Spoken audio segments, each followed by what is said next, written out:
Olá, começa agora mais uma edição do Panorama TVC. Aqui você acompanha as últimas notícias sobre o Poder Legislativo riopretense e também confere entrevistas com assuntos de interesse público.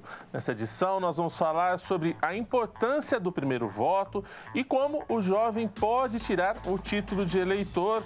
Você confere também informações sobre vagas de empregos e oportunidades de negócios. O Mercadão aqui de São José do Rio Preto está recebendo propostas para os interessados em 6 boxes na área de alimentação.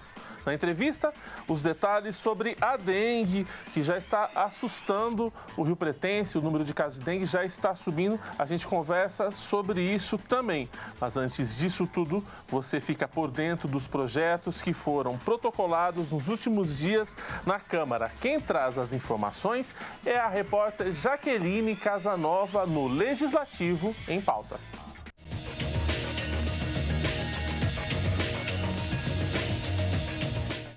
Olá, vamos conferir as propostas protocoladas nesta semana na Diretoria Legislativa da Câmara Municipal de São José do Rio Preto.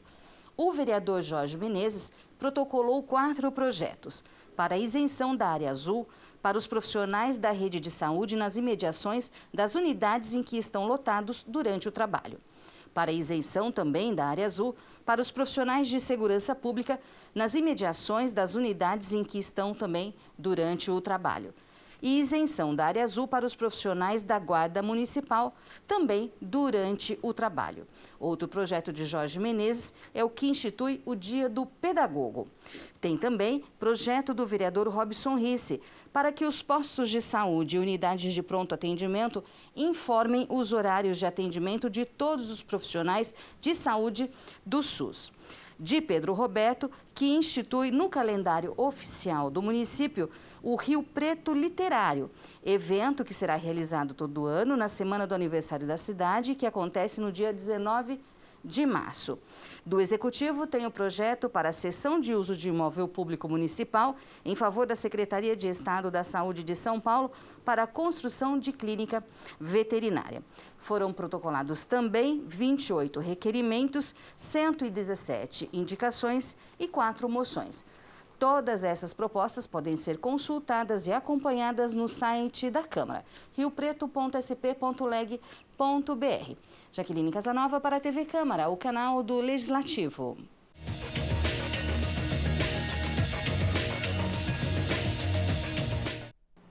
Você acabou de conferir com a Jaqueline os projetos, as propostas que foram protocoladas aqui na Diretoria Legislativa da Câmara. Agora você confere as propostas, os projetos que foram aprovados nas sessões.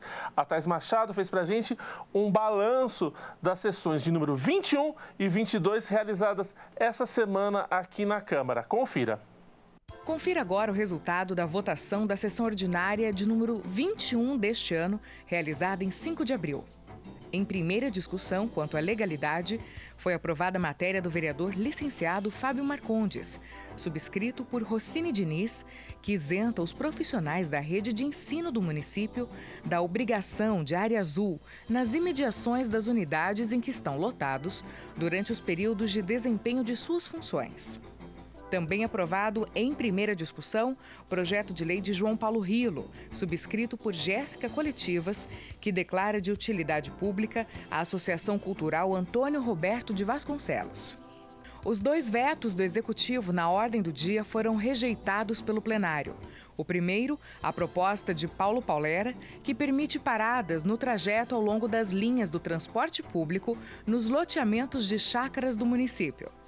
O outro, ao projeto de Renato Pupo, que cria o programa de hortas comunitárias em terrenos públicos de Rio Preto. No período da tarde, foi realizada a sessão ordinária de número 22. O plenário aprovou, em segunda análise, o projeto de João Paulo Rilo, que declara de utilidade pública a Associação Cultural Antônio de Vasconcelos. Os vereadores aprovaram também a proposta para que a receita do ICMS ecológico vá para o Fundema. O dinheiro será usado para manutenção e preservação da Estação Ecológica do Noroeste Paulista. O projeto de Júlio Donizete para a implantação do programa de diagnóstico e acompanhamento integral aos alunos com dislexia, transtorno de déficit de atenção e demais transtornos de aprendizagem teve votação favorável. Outro projeto aprovado de Júlio Donizete foi para reconhecer 9 de julho como o Dia Municipal dos Colecionadores, Atiradores e Caçadores. E os vereadores também concordaram com a aprovação do projeto de resolução do presidente do Legislativo, Pedro Roberto, para alterar as regras das comissões permanentes. A demora por atendimento no sistema de saúde municipal e a longa espera por transferência das UPAs para os hospitais foram temas abordados pela Comissão de Saúde da Câmara em reunião de trabalho. A Comissão Permanente de Saúde realizou reunião para esclarecer reclamações sobre a ineficiência do Sistema Municipal de Saúde para responder ao aumento da demanda pelos serviços e demora na transferência de pacientes das unidades de pronto atendimento para hospitais da cidade. Houve um aumento expressivo na demanda de pacientes nos últimos dias. Estamos, inclusive, recebendo várias reclamações. Eu quero dizer, todos nós vereadores principalmente, dos municípios, sobre isso, por esse acontecimento, essa demora para a transferência dos pacientes da unidade de saúde para os hospitais. Ponto-chave de um dos itens. A principal reclamação dos momentos em relação à falta de pediatra nas unidades de saúde. Por que está acontecendo na Secretaria de Saúde? Está fazendo para resolver esse problema. Antes de responder às perguntas dos vereadores, o assessor especial da Secretaria de Saúde explicou como funciona o sistema municipal, englobando as unidades básicas de saúde, unidades de pronto atendimento e a transferência de pacientes para os hospitais. Paciente grave, aí já, trauma grave, infartado, o AVC, né? O cara que foi entubado na rua, que está pós-parada cardíaca, que saiu da parada, tal, ele vai direto para o hospital. Tá? Que é o lógico, não tinha pede vaga na CROSS para um doente que precisa do recurso hospitalar rápido. SAMU e resgate. O outro tipo de paciente é o paciente que vai para a UPA, está muito grave, mas nós estamos conseguindo dar o cuidado. Então nós mantemos e pedimos vaga onde? Santa Casa. Quando a Santa Casa esgota os recursos, ela fala assim, o NIR, a Santa Casa do Núcleo Interno de Regulação agora. Ela fala, para o SAMU, não tenho mais vaga. Quando ela dá essa informação, isso fica oficializado, nós subimos ela para o CROSS, para procurar a vaga, pode ser HB, pode ser outro local. Respondendo pela Santa Casa de Rio Preto, Valdir Roberto Furlan assegurou que o aumento de demanda não é acompanhado por acréscimo de recursos, o que dificulta o trabalho das instituições de saúde. Nós temos recursos escassos e necessidades ilimitadas. Nós precisamos de recursos. Nós tivemos o ano passado uma média de 18,2% foi o aumento de custo da instituição. 18,2%. Nós estamos projetando para esse ano um aumento de custo superior a 20%. É aumento de materiais, é aumento de medicamento, é aumento de recursos humanos, é aumento de tudo. Só que a nossa tabela do SUS está congelada faz 15 anos. Sobre a falta de pediatras e atrasos em atendimento pediátrico na rede municipal, o gerente técnico da Urgência e Emergência Pediátrica do município, Antônio Ghisilini, afirmou que deve ser um aumento de demanda infantil pós-pandemia. Nós atendíamos em média 250 a 280 crianças antes da pandemia. Dia. 250, 260, variando aí. Dia. Na pandemia, pasmem, atendemos 120 crianças por dia. Essas crianças estavam em casa, essas crianças não ficaram doentes. E hoje, gente, tem dia que eu atendo só na UPA Norte 293, 300 crianças dia. Só numa UPA. 150 na Tangará. É assustador. O representante do AME, José Geraldo de Camargo, falou que a estrutura do hospital, caso liberada pelo Estado, poderia ser utilizada pelo município no período das 19 às 7 horas para aliviar a demanda. A Comissão de Saúde da Câmara pretende realizar novas reuniões para continuar debatendo as reclamações dos munícipes. Representantes do Hospital de Base e do Departamento Regional de Saúde que não compareceram à reunião serão novamente chamados. Olha, por conta dessa série de reclamações que os vereadores estão recebendo a respeito do sistema de saúde aqui de São José do Rio Preto, o vereador João Paulo Rilo, do PSOL, entrou com um pedido de uma instalação de uma SEI, de uma Comissão Especial de Investigação, que já foi protocolada aqui na diretoria legislativa da Câmara. Para que essa SEI seja instalada, são necessárias 6 assinaturas. A assinatura do autor, do proponente, que é o vereador João Paulo Rilo, mais 5 assinaturas. E agora o Panorama TVC faz um breve intervalo e no próximo bloco vamos falar sobre dengue. A gente volta já.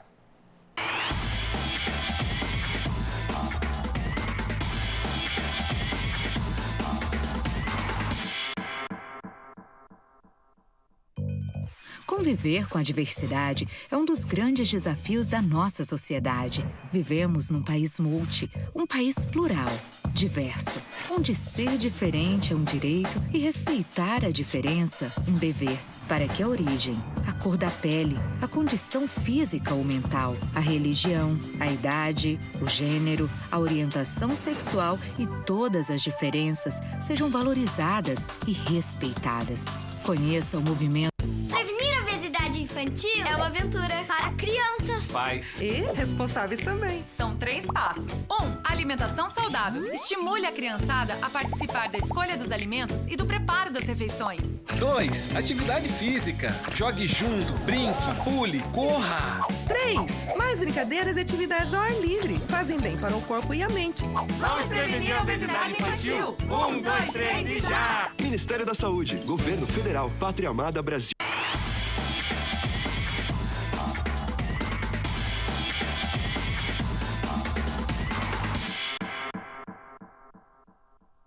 E o Panorama TVC está de volta e agora nós vamos falar sobre saúde. Infelizmente, os casos de dengue no município estão subindo e é preciso a atenção de todos, a ajuda de todos também. Essa doença se espalha rápido e pode matar. Quem traz mais informações para a gente sobre esse assunto é o gerente da Vigilância Ambiental, o Luiz Alberto Feboli Júnior. Luiz, muito obrigado por estar nos atendendo aqui para falar sobre esse assunto tão importante para a nossa cidade, que é o combate à dengue. Ô, Luiz, a gente fala há anos, há décadas, né, sobre a dengue, os riscos, como que o mosquito se prolifera e mesmo assim essa doença sempre dá as caras. Por que acaba acontecendo isso com a dengue, não só em Rio Preto, como no Brasil todo? Isso. Na verdade, o mosquito ele tem se tornado cada vez mais resistente, tanto aos produtos utilizados pela própria população, né, os produtos alternativos, como a água sanitária, o próprio detergente, mas também aos inseticidas, né? Então, o mosquito é resistente. Antigamente, a gente lembra, a gente falava muito em água limpa e parada. Sim. Hoje a gente não tem a necessidade de água limpa. Mesmo em rede de esgoto, mesmo em água suja, o mosquito se prolifera sem problema. A gente tem encontrado até em material, em latas, onde tem material químico. Então, a gente percebe a resistência maior desse mosquito. Porém, os cuidados continuam sendo os mesmos, né? Em relação à água parada sempre. Ô Luiz, e também a quantidade de água não interfere, né? Em pequenas porções de água, o mosquito também consegue se proliferar, ou não? Sim, sim. Até uma simples tampinha de garrafa, num período de calor, se ela mantiver água por aproximadamente 5 dias, de 5 a 6 dias, já com certeza nós vamos ter todo o ciclo do mosquito, desde o ovo, a larva até o mosquito adulto. Então, uma pequena quantidade de água, num período chuvoso, onde essa água não vai evaporar, em 5 a 6 dias a gente já tem o ciclo completo. Então, qualquer quantidade de água é o suficiente. Ô Luiz, eu gostaria que você me corrigisse se eu estiver falando alguma besteira. Por que a gente tem uma impressão, quando a gente vai analisando ano a ano da evolução dos casos nas cidades e no Brasil, a impressão que daqui a alguns anos esses casos são menores, o impacto é menor e há alguns anos o impacto é muito grande. Por que acontece isso? Isso acontece realmente? E tem algum motivo? O mosquito vem mais forte ou o vírus vem mais forte aquele ano? Como é que acontece essa sazonalidade das alterações dos casos ao longo dos anos e das décadas? Isso, acontece isso sim. A dengue é uma doença cíclica devido realmente ao vírus, tá? Não é só o mosquito que está resistente, mas existem alguns tipos de vírus da dengue. A gente tem em estudo aí 4 vírus. Então, quando você mantém o mesmo vírus no município ou na região, que é o nosso caso agora, a boa parte da população já tem uma certa imunidade a esse vírus, né? E você não pega o mesmo tipo de dengue 2 vezes, que tem muito disso, né? Se realmente você pega mais de uma dengue, você pode pegar várias dengues, mas não pega o mesmo. Então, quando o ano tem uma epidemia muito alta, quando tem muitos casos, provavelmente no ano seguinte ou 2 anos seguintes tende a uma queda. E estudos mostram que cada vírus, essas epidemias, elas duram em torno aí elas mudam a cada 10 anos. Então, se você tem 4 tipos de vírus e a cada 2, 3 anos você tem um número alto, a gente sempre vai perceber que em 2 anos, 3 anos vai ter um aumento e depois 1 ou 2 anos de casos mais leves. Porém, isso não significa que a gente pode ficar mais tranquilo. Né? Por exemplo, Rio Preto segue sim um número mais baixo que os históricos, né, dos anos anteriores, devido ao mesmo tipo de vida circulando. Os cuidados também aumentaram, é bom a gente falar isso. A gente tem percebido, mesmo que devagar, a gente tem encontrado menos larva, menos criadouros nas casas, né? É pouco ainda a diferença, mas existe. Então, isso já ajuda bastante, um investimento grande em educação, principalmente, desde as crianças já tem aí, há uns 5 anos que a Secretaria tem feito um trabalho grande com a educação. Eu acho que a gente vai colher um fruto disso daqui a um tempinho, isso vai melhorar, mas realmente é importante tomar cuidado, mesmo numa época dessa, num ano onde os casos são menores, nós já tivemos óbitos, né? E isso acaba sendo grave de qualquer forma. Como é que a gente está? Se a gente fizer um comparativo, algumas semanas atrás, a gente teve um aumento na incidência de casos aqui em São José do Rio Preto, no Brasil inteiro, mas em Rio Preto teve. Como que está a situação nesse momento, nesse começo de abril? Abril, historicamente, é um mês onde a gente tem talvez o maior número de casos, né? Devido aos casos que vem, a gente faz esses exames, né? E devido à maior circulação desde o começo do ano. Se a gente comparar com os anos anteriores, por exemplo, março esse ano, nós fechamos aí com 440 casos, mas tem bastante investigação e esse número pode chegar a dobrar. Mesmo assim, se a gente comparar a março do ano passado, nós tivemos 4.000 casos, né, em março do ano passado. Ainda é um número muito abaixo do ano anterior. Abril deve ter um aumento, que é esperado. Fevereiro, março e abril são os meses onde tem esse aumento. E, na sequência, devido mesmo à escassez da chuva, a temperatura já começa a diminuir, nós já entramos no outono. Né? Então, a tendência é que a temperatura diminui e as chuvas também diminuam. Então, isso ajuda bastante em relação à dengue. Então, a partir de junho, julho, esses números já caem bastante e só vão voltar a subir de novo a partir de novembro. A gente sabe que a Secretaria de Saúde, a Vigilância Ambiental, há anos estuda, se debruça sobre o impacto da dengue, sobre como ela circula pela cidade. Hoje em dia a gente consegue fazer um trabalho, Luiz, de identificação de bairros que são historicamente mais propensos à proliferação do mosquito e da doença e casos mais específicos de comércios ou de estabelecimentos que têm mais vocação, talvez, para servir de depósito de larvas, como borracharias, floriculturas, esse tipo de coisa. Existe esse trabalho aqui no município? Existe. Nós temos duas frentes em relação a isso. Existe uma equipe dentro da vigilância ambiental que é a equipe de pontos estratégicos. Essa equipe ela faz quinzenalmente visitas em borracharias, ferro velho, cemitérios, e esses estabelecimentos são cadastrados. A gente tem todo o cadastro desse estabelecimento, então eles recebem essa visita, o que acaba ajudando bastante. Além da questão dos agentes da rua, né, um agente de saúde que faz a área de abrangência mesmo, está fiscalizando na rua diretamente, quando eles encontram algum estabelecimento novo ou algum local onde tem essa característica, a gente também faz essa investigação e também faz aí um monitoramento desses lugares. E a outra questão, em relação aos bairros, às áreas da cidade, né, a gente consegue sim levantar. A cada 3 meses, a gente faz um levantamento que é o índice predial, que é aquela porcentagem de quantos que a gente encontrou de larvas e criadouros, né, nas residências. E esse número ele tem mudado, ele tem diminuído um pouco, e o que mostrou para a gente talvez seja um pouquinho, uma diferença mínima, mas é notável em regiões da cidade. Já de muitos anos a gente encontrava, esse número é maior na Zona Norte, por exemplo. E hoje a gente percebe que em outros locais tem tido um aumento, e principalmente em condomínios. Tem uma área da cidade que é nova, que é muito grande, a cidade de 2, 3 anos ela tem um aumento muito grande em extensão.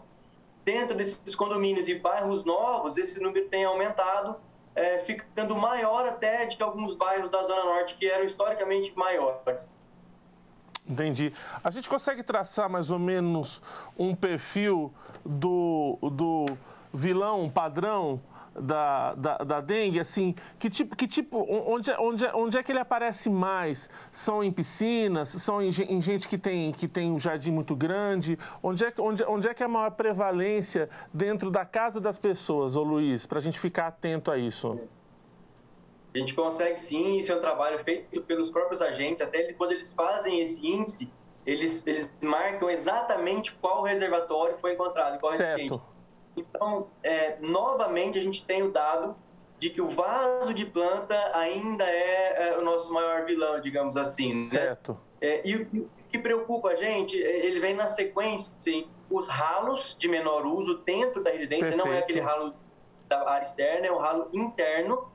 E o bebedouro animal, que apareceu nos últimos anos, era uma coisa que nem aparecia para a gente, e que dos últimos 2, 3 anos ele fez uma diferença grande. É o terceiro lugar onde a gente mais encontra larva, ou seja, são recipientes que nem dependem da chuva. A gente tem aí o vaso de planta, onde a pessoa ali, o morador, ele vai molhar essas plantas diariamente, o bebedouro animal tem água constantemente, então são recipientes que a população precisa ficar muito atenta, porque não depende da chuva, é muito rápido, a água ali vai ser constante. Então, mesmo que o agente de saúde ele passar ali nessa residência 15 dias, 30 dias, vai ser pouco. Isso vai depender do morador olhar esses recipientes. O pessoal lá de casa, não custa reforçar. Nesses 3 casos específicos, como é que a gente combate essa proliferação do mosquito? Eu posso ter planta em casa, posso ter cachorro, como é que eu faço para ser um agente positivo para não disseminar esse mosquito? A pessoa pode ter o animal, ela pode ter o vaso de planta, isso não é a questão. Existem algumas formas. Primeiro, os vasos de planta, ela pode fazer aquele pequeno furo, né, nos vasos de plástico ali embaixo. Normalmente esses vasos já têm isso. E aquele pratinho que fica embaixo, normalmente é onde acha mais as larvas. Aquele pratinho ele pode ser completo com areia grossa, não deixando a água em contato ali com a superfície. Isso também facilmente resolve isso, ou eliminando a água diariamente. Em relação ao bebedouro animal, é importante que a pessoa faça a higiene.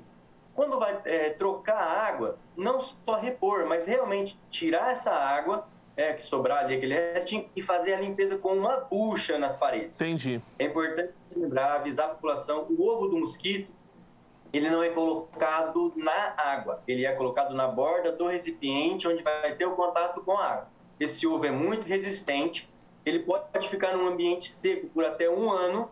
Então, passando uma bucha nesse recipiente, nessa vasilhinha, ele elimina esse ovo e tomar cuidado para não jogar essa buchinha, essa água na rede, né? Então, se possível, jogar numa área de concreto ou na terra, para esse ovo morrer ali, né? Não contaminar a rede de esgoto. Então, são cuidados simples. Nos ralos de pouco uso, ele pode manter esse ralo fechado, aquele banheiro, de repente, que não está sendo usado, ou até usar uma água sanitária, 2 colheres de água sanitária já resolve também.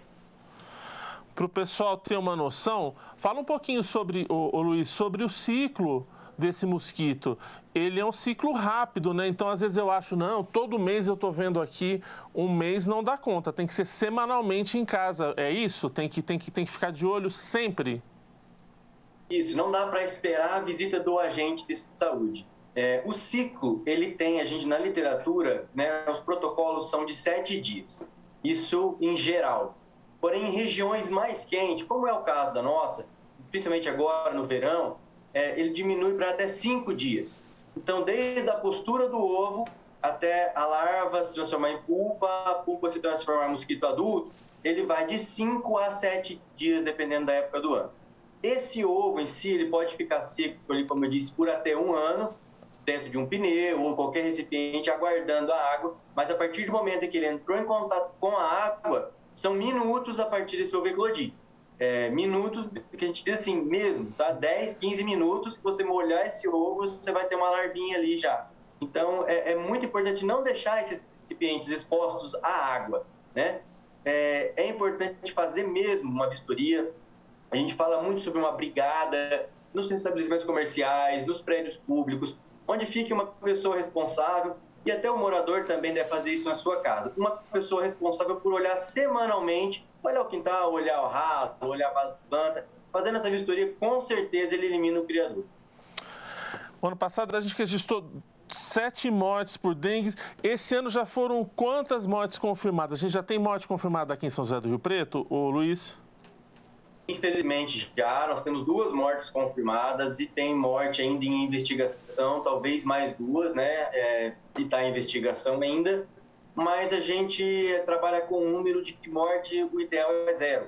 Né? Nós não podemos admitir uma morte por uma doença que ela é previsível, que ela pode ser combatida. Então, isso é muito triste, saber que chegou a morrer 2 pessoas por uma doença que poderia ser evitada.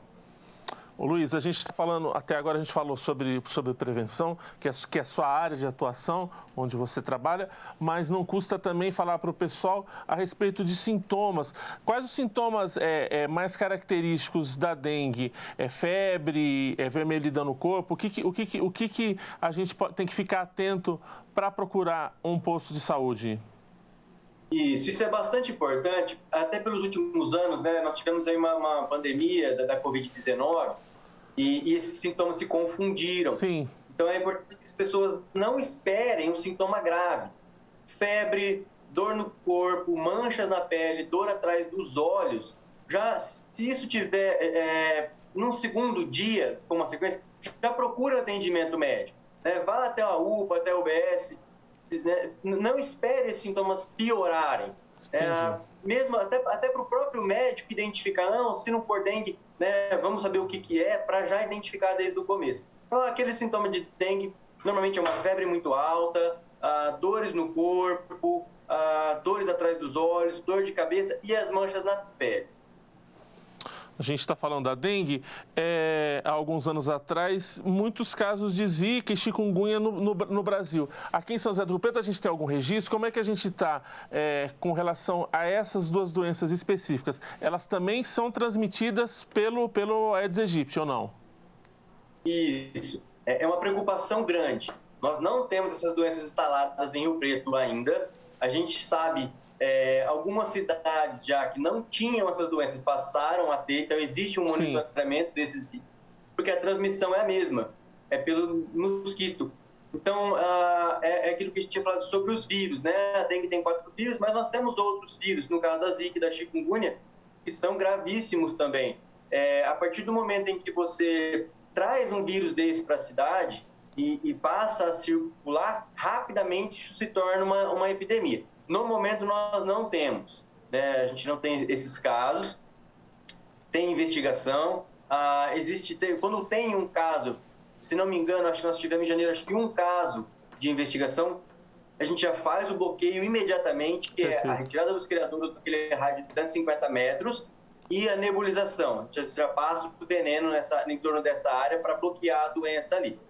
Há alguns anos nós tivemos alguns casos, sim, de chikungunya, acontece de ter algum caso, zika também, mas ainda é muito menos do que a dengue, numa quantidade infinitamente menor. Ainda a gente não tem essa preocupação com essas doenças. A nossa preocupação é o alerta de não deixar que elas se instalem. Tá certo. Com relação a vacinas, a gente sempre está lendo notícias que tem várias pesquisas, algumas vacinas chegando no mercado. Você acredita que de uma forma efetiva a população vai receber em larga escala uma vacinação completa com relação à dengue? Você acha que em quantos anos a gente tem uma coisa mais massificada com relação a isso? Nós não temos algum dado ainda específico, né? A gente sabe sobre o estudo, que o Preto foi modelo nisso, é bastante importante. Essa vacina na parte pública, ela tem avançado bastante.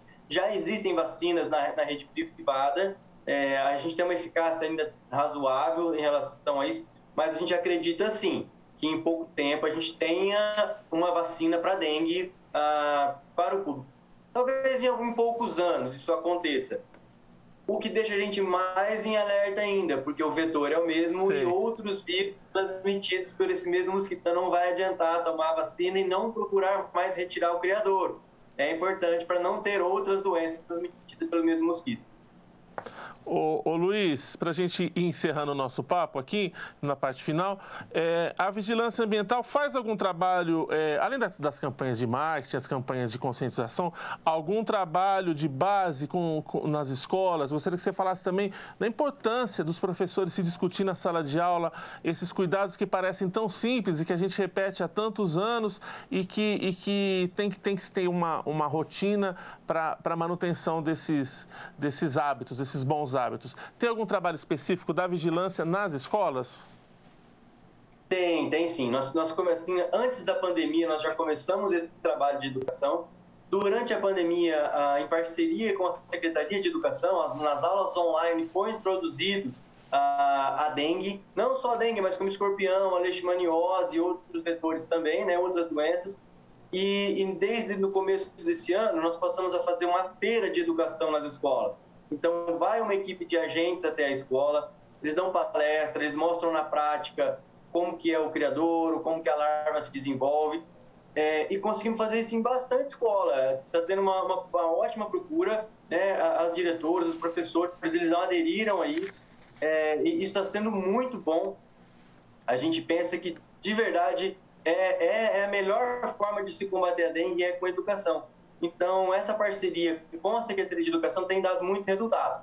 A gente espera, sim, continuar esse trabalho durante o ano todo, não só em época de campanha ou só no verão, mas fazer isso durante o ano todo nas escolas. Algum último recado? Denúncia? Quem quiser fazer denúncia, tem algum telefone da vigilância que eu possa ou obter mais informações a respeito disso? E também que você mandasse um recado para a população, para a gente encerrar, de estímulo a essas boas práticas, esses bons atos para a prevenção, para esse mosquito não se proliferar. Existe sim esse canal de denúncia, eu acho importante. Às vezes a pessoa está ali vizinha de um imóvel abandonado, de um terreno, algum possível criadouro, né? Então ela pode entrar em contato com a secretaria, ela pode pegar pelo site ou por telefone. Nós temos um 0800, né, o 0800 770 5870. Entrando lá no nosso portal, a pessoa consegue pegar esse número. E o resto é realmente aquela trabalho de lição de casa, é fazer a vistoria no seu imóvel, é procurar esse criadouro ali dentro da sua casa, né, não deixar nada que possa ter água parada por mais de uma semana. Normalmente as pessoas acham que esse mosquito vem de longe e ele não vem. Sim. É fato que quando às vezes um morador liga pra gente, quando ele está tendo muito pernilongo na minha casa, tendo muito mosquito, a gente encaminha uma equipe lá, provavelmente que é na própria residência. O mosquito ele se alimenta desse sangue, então ele não vai se movimentar em grandes distâncias. Então, se está tendo muito pernilongo na sua casa, pode procurar o criador, que ele vai estar muito próximo. Muito obrigado. A gente conversou aqui com o Luiz Feboli Filho, gerente da Vigilância Ambiental, que trouxe para a gente toda essa explicação a respeito da dengue. A gente tem que ficar muito alerta para não deixar essa doença se espalhar ainda mais. E a gente segue falando sobre saúde. A Secretaria Municipal de Saúde atualizou o número de casos de Covid-19 em Rio Preto. Na última semana foram confirmados 121 novos casos e 5 mortes. Desde o início da pandemia, Rio Preto contabiliza 135.453 resultados positivos para a doença. Nessa semana, 74 pacientes com teste positivo para a Covid estão internados, sendo 30 residentes de Rio Preto e 44 da região. A taxa de ocupação de leitos de UTI por pacientes com Covid está em 13%. E o Panorama TVC faz um breve intervalo e a gente volta na sequência. Não saia daí.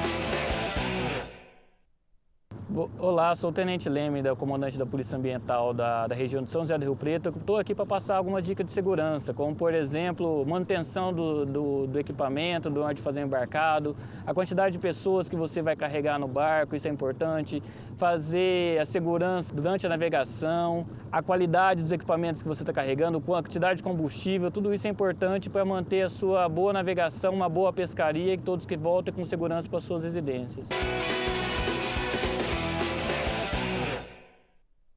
O site do TSE está de cara nova e agora ficou muito mais fácil resolver qualquer pendência com a Justiça Eleitoral. Tudo por causa dessa aba aqui, olha. Praticamente qualquer situação que você precise dar aquela solucionada, organizar, você vai conseguir aqui.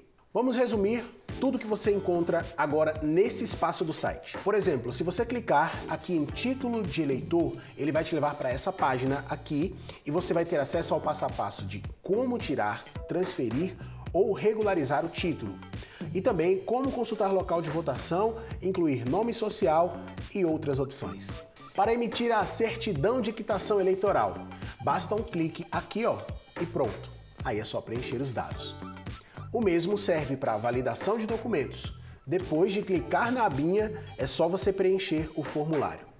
E para conferir a situação eleitoral, que é muito importante, é ainda mais fácil. Você vai clicar aqui na opção e é apenas uma informação que você vai precisar preencher. E aí você escolhe se quer colocar o seu nome, o número do seu título ou o CPF.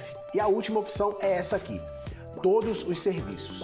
Basicamente, é onde você encontra todos os serviços, como cartórios e zonas eleitorais, disque eleitor, eleitor no exterior, justificativa eleitoral, ouvidoria, restituição de multas, título de eleitor, local de votação, validação de documentos. Muita coisa, né? Completinho. Então acesse o site tse.jus.br e encontre tudo o que você precisa para regularizar a sua situação e fazer valer o seu voto nas eleições de 2022.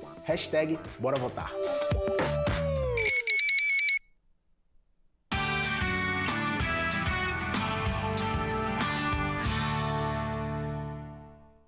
O presidente da Câmara de Rio Preto pode convocar os vereadores para sessões secretas sempre que houver motivo relevante para que elas aconteçam. Para isso, deve haver um requerimento assinado por pelo menos 2/3 dos vereadores. Durante esse tipo de sessão, participam somente os vereadores, sem a presença de munícipes e servidores nas galerias ou plenário.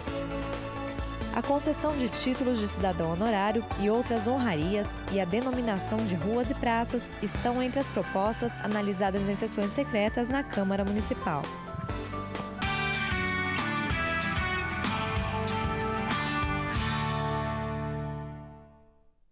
Brasil é um país continental. Ele não é só o Brasil da cidade e do asfalto. Ele é igualmente o Brasil da canoa, do igarapé, da bicicleta, da cidadezinha no meio do nada. Existe um Brasil onde a estrada acaba. E as pessoas que lá estão também precisam ser ouvidas. Porque são elas que mais precisam da democracia, para que a estrada, a luz, a comida, a oportunidade chegue até elas. O Brasil tem historicamente graves problemas de desigualdade, de fome, de desemprego. Esses são nossos problemas. A urna eletrônica foi a solução contra a fraude eleitoral.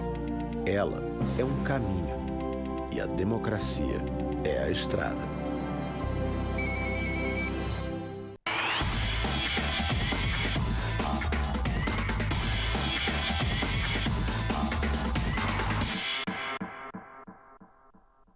Estamos de volta com o Panorama TVC e agora o assunto é cidadania e eleições. Quem tiver 16 anos completos no dia 2 de outubro deste ano já pode tirar o título de eleitor e ter o direito de opinar sobre os rumos do município, do estado e do Brasil. O prazo já está se encerrando. Quem traz mais informações sobre esse assunto e sobre o título de eleitor como um todo é a chefe do cartório da Zona Eleitoral de número 267, a Renata Kifuri. Renata, bem-vinda aqui no programa. Obrigado por estar atendendo a nossa solicitação.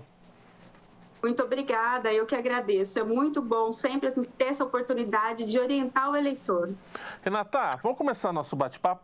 A gente está acompanhando pela imprensa. A agenda eleitoral já está em andamento. Os partidos estão se organizando, pré-candidatos lançando nome, esse tipo de coisa. A gente tem o outro lado da eleição, o lado tão importante quanto o candidato é o eleitor. A gente está começando o mês de abril, a gente vai votar no segundo semestre, mas já é hora da gente começar a se organizar para votar tranquilo, não é isso mesmo? É isso, porque embora a eleição seja lá em outubro, né, esse ano no dia 2 de outubro, o cadastro ele é fechado 150 dias antes da eleição, justamente para a gente preparar o pleito. Então, esse fechamento do cadastro acontece agora em maio.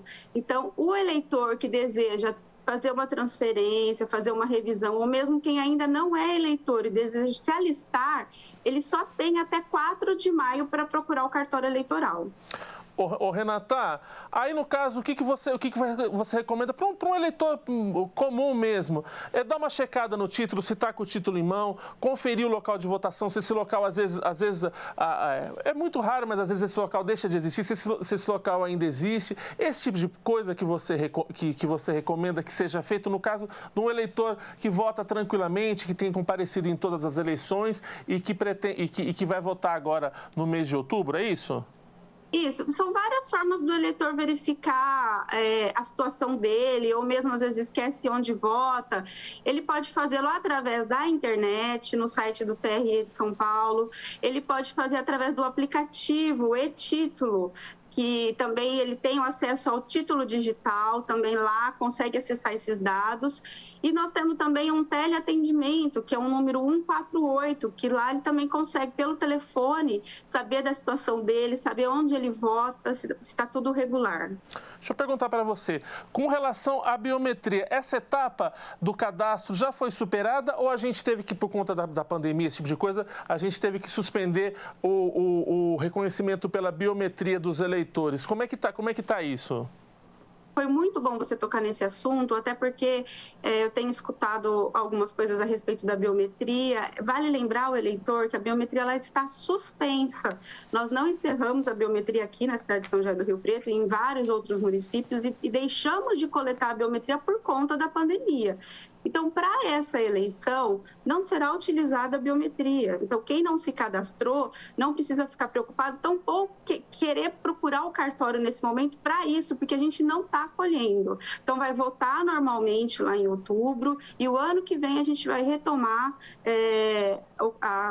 essa biometria aí. Então, isso não é motivo para não votar, eu tendo cadastrado ou não a minha biometria. Ela está suspensa e a votação não vai precisar ser feita usando o reconhecimento da digital, não é? Isso, inclusive tem corrido as redes sociais e é boato. Quem não colher a biometria não vai votar, vai ter o título cancelado por conta disso. Não é verdade, tá? Deixa eu perguntar para você, para a gente conseguir seguir na nossa pauta. Recentemente a gente tem se falado muito na imprensa, muitos artistas, a importância do primeiro voto para os adolescentes. Eu gostaria que você explicasse, esse voto é facultativo, não é? A partir de que idade o cidadão brasileiro pode votar? A partir de que idade ele pode solicitar o título de eleitor? É uma ótima pergunta, porque a pessoa o cidadão ele pode de 16 anos para frente, ele já pode, né? A partir dos 18 ele deve. Certo. Então esse voto é facultativo entre os 16 e os 18.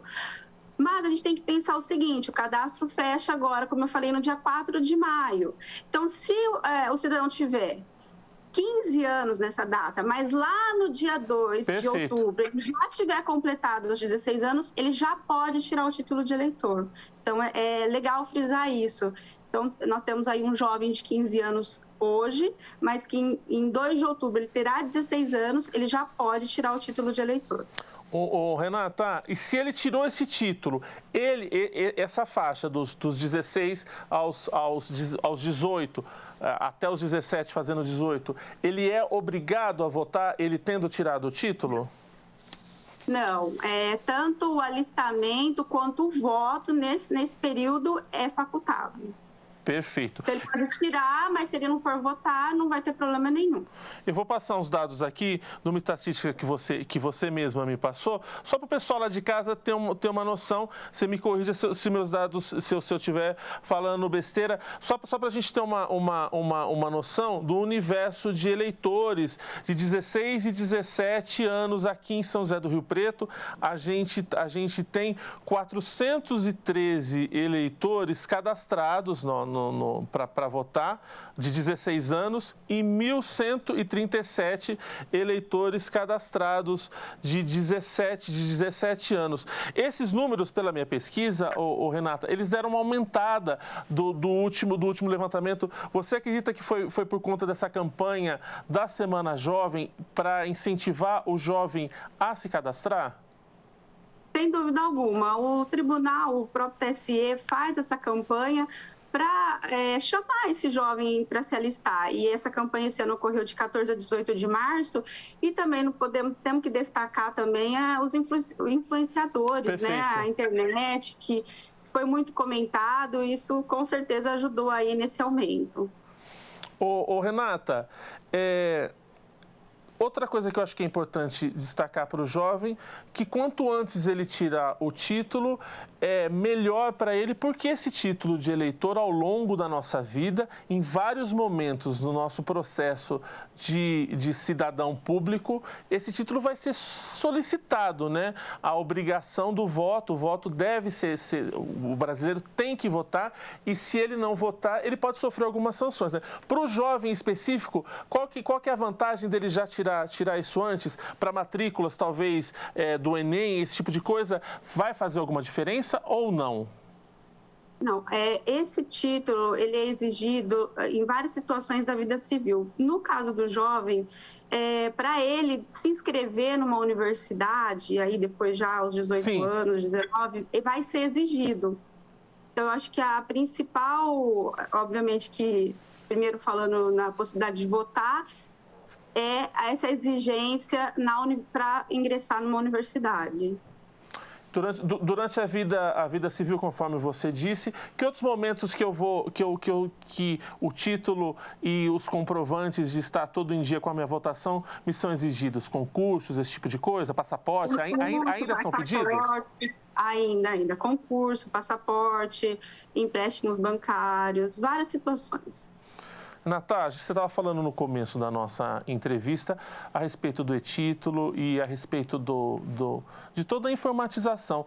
Eu acredito que um dos órgãos públicos que mais se informatizaram, mais estão à frente no quesito de tecnologia e de acesso, realmente é o setor eleitoral brasileiro. A gente tem hoje praticamente todos os serviços eu consigo fazer pela internet, não é? Isso teve uma força enorme também por conta da pandemia, né? Então, o eleitor hoje, ele pode ser atendido tanto da forma online como no presencial. E falando de jovens, que a gente estava conversando, os jovens com muita facilidade conseguem aí, através do próprio celular, entrar num requerimento e se alistar, tirar selfie, anexar os documentos, eles fazem isso com muita facilidade. Então, nós temos essa opção de atendimento através da internet, que é o autoatendimento. E hoje em dia, para você ter noção, o eleitor ele consegue ele mesmo, de casa, imprimir o título de eleitor. Então, é feito esse requerimento, assim que processado, o próprio eleitor consegue imprimir o título na sua casa. Não precisa nem se dirigir ao cartório para buscar esse título. E nós também temos, assim, para os excluídos digitais ou para quem tem dificuldade, nós temos também o atendimento presencial. Nós voltamos, agora depois da pandemia, já retornamos ao trabalho presencial, só que esse trabalho está sendo realizado através de agendamento. Então, também lá pelo site, tem que agendar para ser atendido. Isso para a gente tentar, de alguma forma, não tumultuar, né, não aglomerar, ainda pensando na pandemia. Tá certo. Eu vou passar para o pessoal lá de casa para reforçar, e se o pessoal da técnica puder pôr na tela, o site é www.tre-sp.jus.br. Nesse site você consegue fazer tanto a solicitação do seu título de eleitor, você que é jovem, você que quer exercer seu primeiro voto, como fazer esse agendamento que a Renata falou, que aí você faz presencial, é bastante simples, você consegue fazer o agendamento por horário, então não tem tumulto, não tem nada. Renata, que documentos que eu preciso separar para fazer esse formulário online ou que eu preciso levar lá para você para fazer presencialmente? O que eu preciso ter em mãos? Documento de identidade, comprovante de residência, e no online ele vai pedir uma foto segurando, uma selfie segurando o documento. Já no presencial é necessário levar o comprovante de vacinação. Perfeito, tem que levar o comprovante de vacinação. E os prazos... Deixa eu te interromper só um minutinho, vale lembrar que esse atendimento... até 4 de maio, vale também para quem quer transferir, fazer a revisão. E o eleitor que tiver alguma deficiência ou mobilidade reduzida e quiser também votar numa sessão especial, esse também é o momento de tem que fazer uma revisão e passar a votar numa sessão especial. É importante lembrar também. Perfeito. Então, gostaria que você reforçasse, então, todos esses serviços que a gente está batendo esse papo aqui, você pode acionar a Justiça Eleitoral e você tem até o dia 4 de maio para isso. Inclusive, regularizações de quem não votou, esse tipo de coisa, pode ser feita até dia 4 de maio? Correto, até 4 de maio. Eu queria, no dia 30 de abril e 1º de maio, que é o final de semana que antecede esse final de alistamento, nós vamos ter plantões também, lá no presencial. Aí eu consigo saber os horários que estão disponíveis quando eu entro no site para fazer o agendamento, é isso, né? Correto. Olha, fala pra gente, e quem não votou nas eleições anteriores, que tipo de sanção que ele recebeu e se esse eleitor faltoso pode votar, aliás, se ele deve votar nessa próxima eleição que a gente vai ter agora, no mês de outubro. Quem não vota e não justifica no dia de uma eleição deve procurar o cartório eleitoral e recolher uma multa, fica devendo uma multa. Perfeito. Ou também essa multa pode também ser retirada pela internet, também é possível. Agora, o eleitor ele só vai ter o título cancelado, o que vai inviabilizar o voto, é se ele não votar e nem justificar em 3 eleições consecutivas. quando eu falo eleição, cada turno é considerado uma eleição. Então, se teve uma eleição que teve primeiro e segundo turno, ele não foi. Numa outra eleição, teve um primeiro turno e ele não compareceu, ele já está com o título cancelado. E aí, então, ele não vai poder votar lá em outubro. Agora, se eventualmente ele vota num turno, não vota no outro turno, vai depois, ele não está quite com a Justiça Eleitoral, porque ele vai dever esse pleito, essa multa, só que ele vai poder votar, porque o título dele está regulado. Entendi. Então é isso, gente. Até o dia 4 de maio, vocês, quem não solicitou ainda seu título de eleitor, solicite. Quem está com alguma pendência eleitoral, vá atrás, porque é muito fácil, tá tudo muito simples. Outra coisa que eu gostaria de destacar, Renata, a importância. O título de eleitor, como a gente usa muito pouco, é um documento que a gente não usa no dia a dia. Tem um belíssimo serviço que vocês lançaram também, que é o aplicativo do título digital. É isso também. As pessoas podem cadastrar, baixar o aplicativo e ter o título de eleitor no seu celular, né? Correto, é o e-título que eu comentei com você, que através do e-título, além de você ter o título digital, você tem várias informações e pode, inclusive, tirar a certidão de quitação eleitoral lá pelo e-título. Ele também, para efeitos, às vezes, trabalhistas, que algum empregador exige, você consegue tirar lá a sua situação eleitoral, se está tudo ok, né? Isso. Ô, Renata, mais alguma coisa que ficou faltando que você gostaria de deixar um recado lá para o pessoal de casa? Algum contato? Alguma coisa que a gente deixou de falar? Eu queria só pedir para o eleitor que tivesse a necessidade de acionar a Justiça Eleitoral, faça o quanto antes. Embora, se a gente falar, temos até 4 de maio, mas a tendência de aumentar o volume de atendimento nos últimos dias é enorme. Então, se precisa do nosso serviço, nos procure desde já, não deixe para a última hora. Tá certo. Então, eu agradeço a participação da Renata Kifuri e eu falo novamente o endereço eletrônico para você fazer o agendamento, solicitar todos os serviços que a Justiça Eleitoral oferece. É o www.tre-sp.jus.br e a gente segue aqui com o Panorama TVC, falando agora de oportunidade para quem quer iniciar um negócio. O Mercado Municipal está com vagas disponíveis em 6 boxes. As opções são as mais variadas. Eu fui pessoalmente até lá e trago as informações para você. As empresas interessadas em disputar os espaços comerciais disponíveis no Mercado Municipal de São José do Rio Preto têm até o dia 18 de abril para entregar as ofertas na Diretoria de Compras e Contratos da Prefeitura. As unidades comerciais deverão ser destinadas aos seguintes ramos: panificação exclusivo para cooperativas, queijos e produtos artesanais defumados ou sorveteria, congelados e resfriados em geral, cerealista e armazém geral, exceto de produtos naturais, cafeteria ou casa de sucos e comida portuguesa, italiana ou árabe. O edital de licitação por concorrência pública para a concessão do uso e exploração desses 6 lotes comerciais foi publicado pela Prefeitura de São José do Rio Preto e pode ser consultado no site www.riopreto.sp.gov.br na aba Transparência, Licitações Abertas.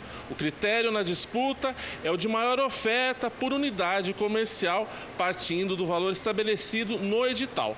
Os lances iniciais partem de R$ 3.000. Apesar do prazo para a entrega da proposta ser no dia 18 de abril, é necessária a visita técnica obrigatória que deverá ser agendada na Secretaria de Agricultura e Abastecimento pelo telefone 32 32 0016 e realizada até o dia 14 de abril.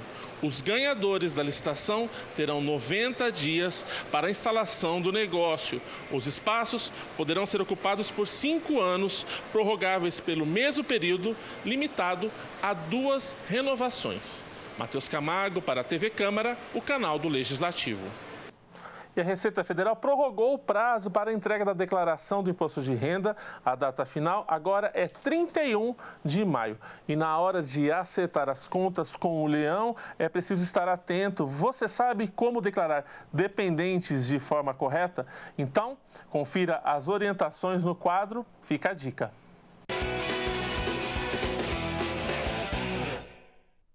Eu sou Adalberto Aniceto, contador e consultor tributário.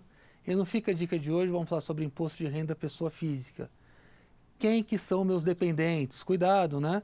Dependentes são aqueles que oficialmente, perante ao INSS, dependem da gente declarando no imposto de renda, tá?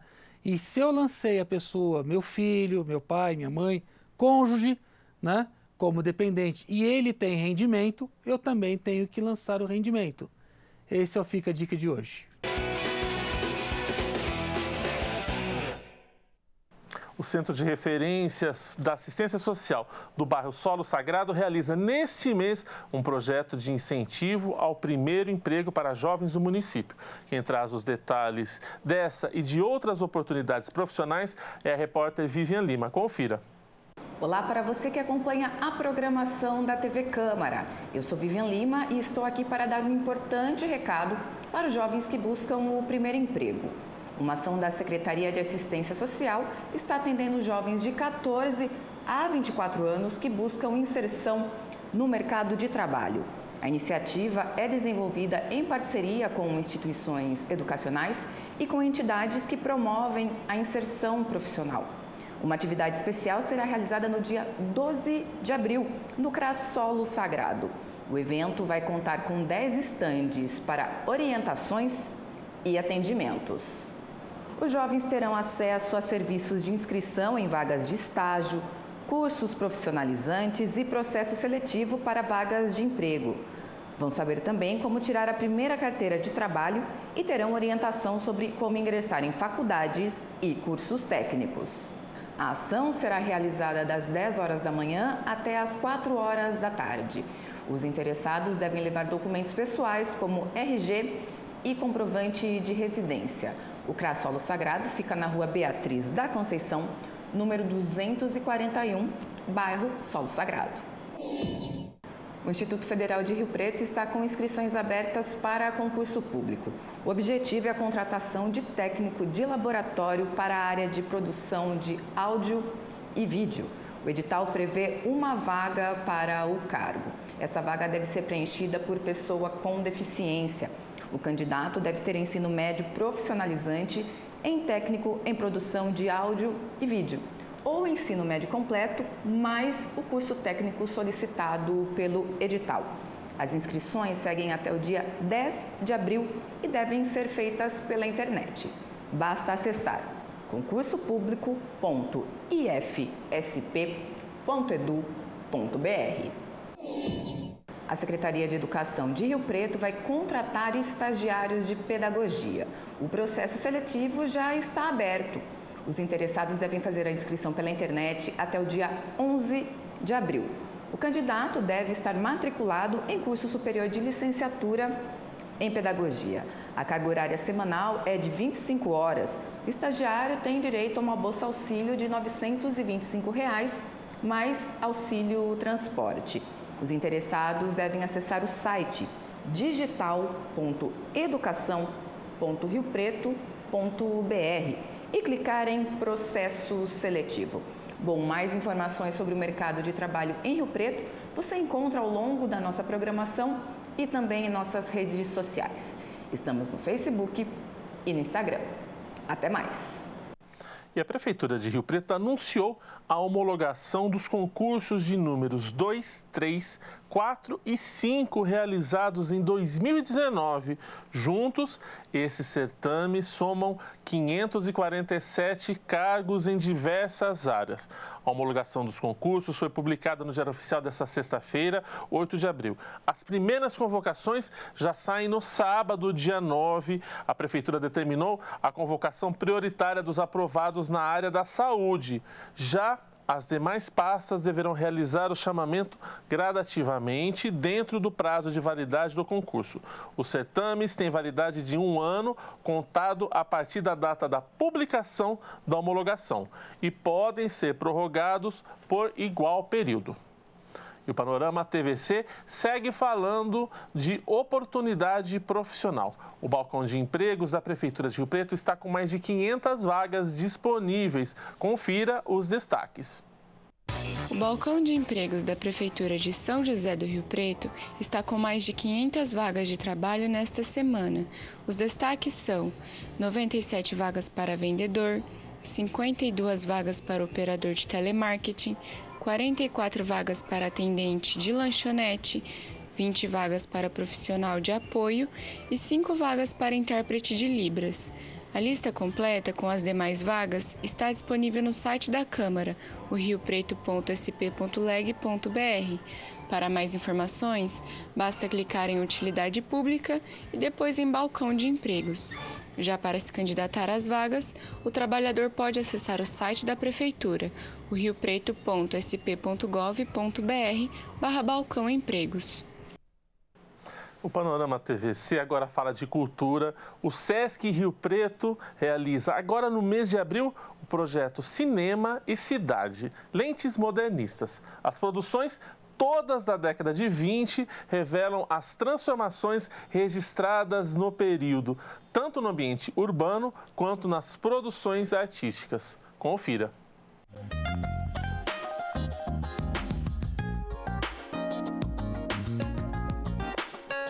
Quem gosta de cinema encontra neste mês uma programação especial no Sesc Rio Preto. Uma seleção de filmes da década de 1920 vai mostrar diferentes cidades em um contexto de transformação. Registros da modernização dos espaços e da produção cultural da época. Tudo captado pelas lentes de cineastas nacionais e estrangeiros. Nessa programação, a gente sempre traz o cinema ligado à cidade, como o cinema vai registrando essa cidade e também vai fundando essa cidade moderna nas ficções. Todos os filmes da mostra são representantes do cinema mudo. Produções de quase 100 anos, ainda hoje lembradas pela relevância histórica e pelas contribuições que deram à linguagem cinematográfica.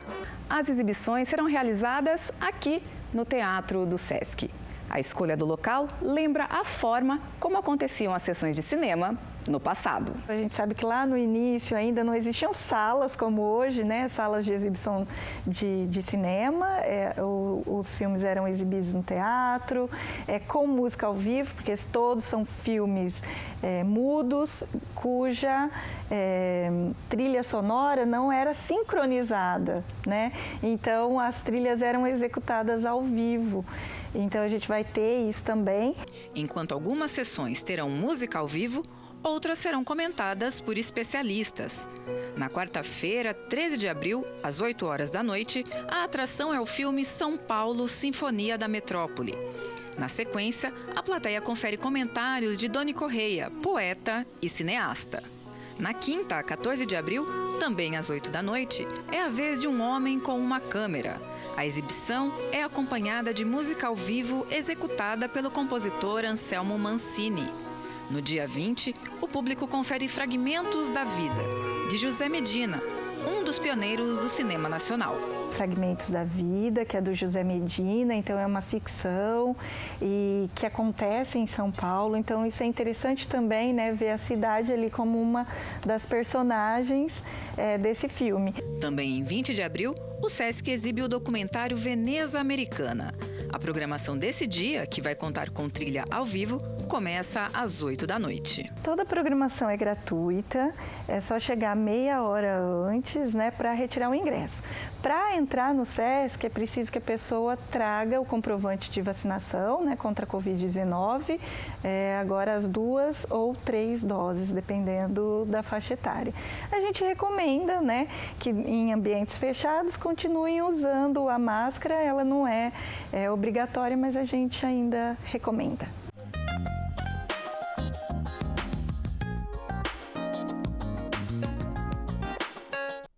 E com esse belo material produzido pela nossa repórter Vivian Lima, a gente encerra o Panorama TVC. Se você quiser rever esse programa, basta acessar o nosso canal no YouTube. Estamos lá como TV Câmara Rio Preto. Essa transmissão também fica à disposição no Facebook Câmara Rio Preto. Todas as informações do Legislativo Riopretense você encontra no nosso site www.riopreto.sp.leg.br. E estamos também no Instagram. Acompanhe nossas postagens. Muito obrigado pela sua audiência e até o próximo programa. Tchau!